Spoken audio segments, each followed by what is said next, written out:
reported in i'tikaf is not just being in the masjid. It's when a person is sitting in the masjid waiting for the next salat, they're rewarded. They get the reward of being in salat. So if you're waiting for the next salat, the entire time you're going to be, because you're in the masjid, you're going to be rewarded as if you're praying salat.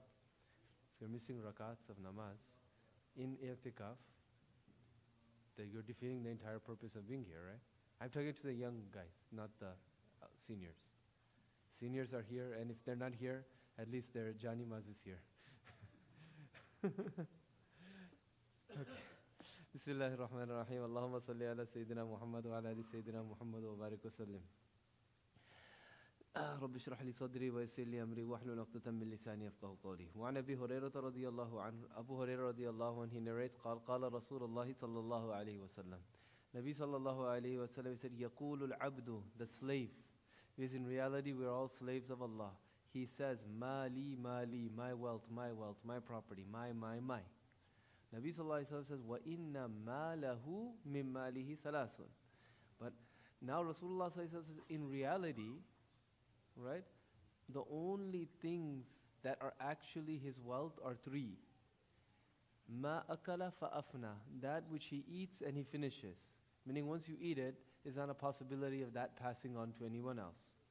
أَوْ لَبِسَ فَأَبْلَى, similarly he wears something and he makes it old. You wear something to the point where it's no longer wearable.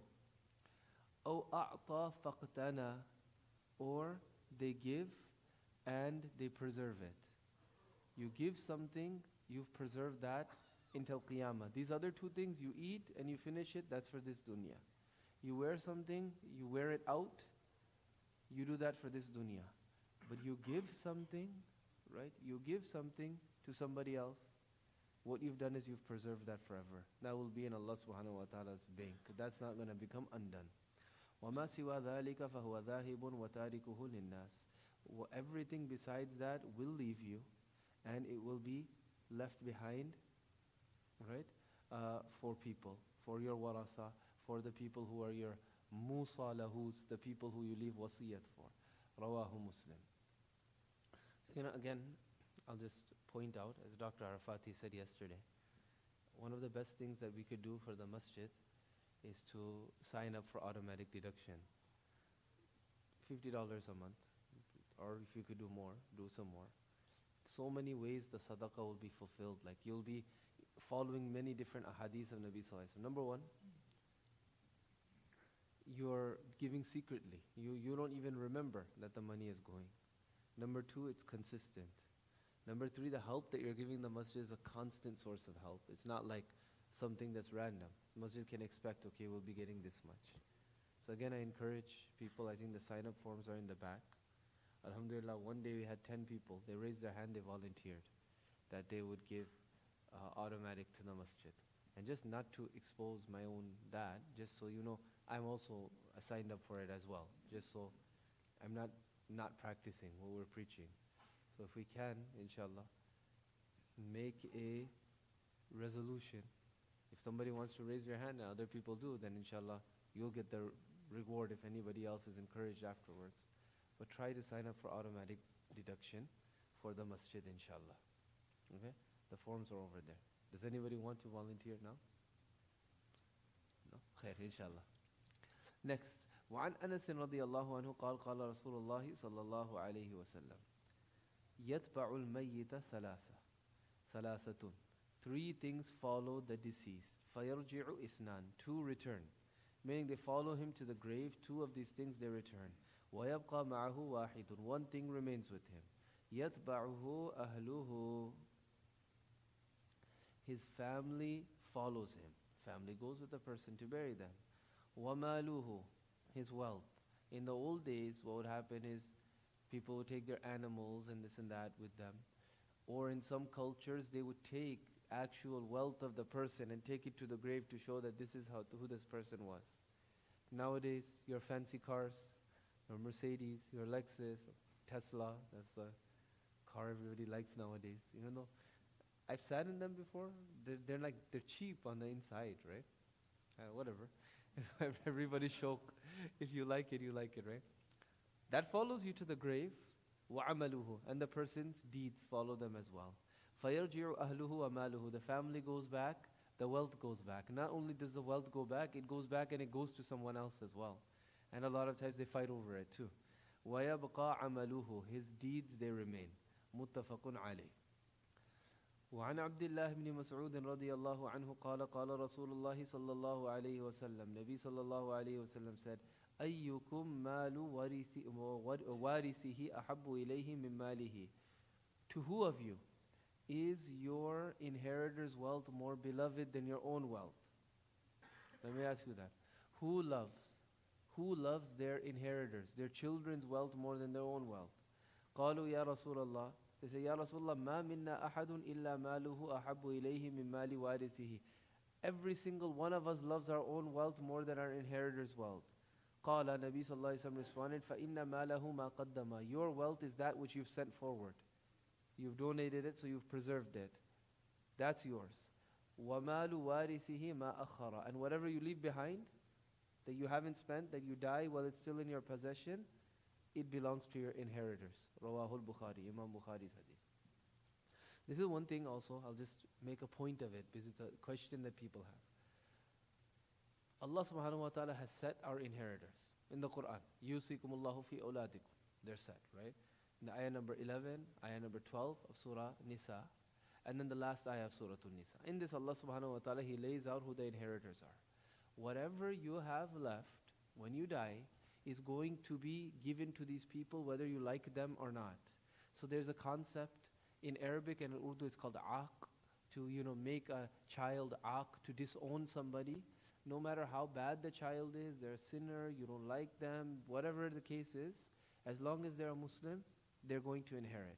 No matter how many times a person writes in their will that this person is disowned from me, they're going to inherit. Number two, when it comes to inheritance, we need to remember there's a concept of individual ownership. Not everything is just 50-50 between spouses, right? Everything in the house is owned by somebody, right? Or it's jointly owned, right? But if it's jointly owned, it has to be specified that it's jointly owned. So it's not like American law, everything acquired during the marriage is, 50-50, right? And it's not how like that, cute thing that, people like to say to try to make Islam sound like all like, feministic, that, what's mine is hers and what's hers is hers. That's absolutely not true. What's hers is hers, what's yours is yours, but she has some rights to your wealth, right? So whatever is purchased, whoever's money is used to purchase it, that thing is theirs. You can choose to make it the other person half owner. You could gift the thing to them as well. Otherwise, whatever you purchase, that's yours. Whatever your spouse purchases, that's theirs. If you have a joint account and both spouses are working, whatever the man is earning, whatever that comes in, that's his. Whatever the woman is earning, whatever comes in, that's hers. When money is spent from the account, it's spent in proportion to the ownership in the account. So it's better if we discuss these things beforehand and write these things beforehand. Otherwise, there's a lot of ambiguity when it comes to inheritance, okay? Mufti Muhammad Shafi rahmatullahi alayh, when he was near his death, he said that, look, he told his children, these things are mine. This clothing is mine. This is mine. This cup is mine. This utensil is mine. Only use these things on me. Don't bring anything else in this room so that people get confused and think that this is mine or it's not mine. And in fact, much of his belongings he gave to his children in his lifetime, and he would borrow some things from them. This is Mufti Shafi rahmatullahi alayhi. Great waliullah. Shah Sahib, did you ever see Mufti Shafi sir? He saw his son. The Mufti Shafi rahmatullahi alayhi, everybody we make dua, we die in Ramadan. Mufti Shafi made dua, Ya Allah, don't let me die in Ramadan. Yes, he was sick. He was very sick in Ramadan. He kept making dua, Ya Allah, don't allow me to die in Ramadan. Why? He said, with so many people that have love for me, they're going to be affected by my death in Ramadan. They won't focus on themselves and their ibadah. So he made dua, Ya Allah, extend my life outside of Ramadan. Let me die outside of Ramadan so other people's Ramadan isn't affected. And that's what happened with him. Right, the last two hadiths in the chapter. وَعَنْ مُطَرِّفٍ عَنْ أَبِيهِ. His father's name was Abdullah bin Shikhir radiyallahu an. قال أتيت النبي صلى الله النبي صلى الله عليه وسلم.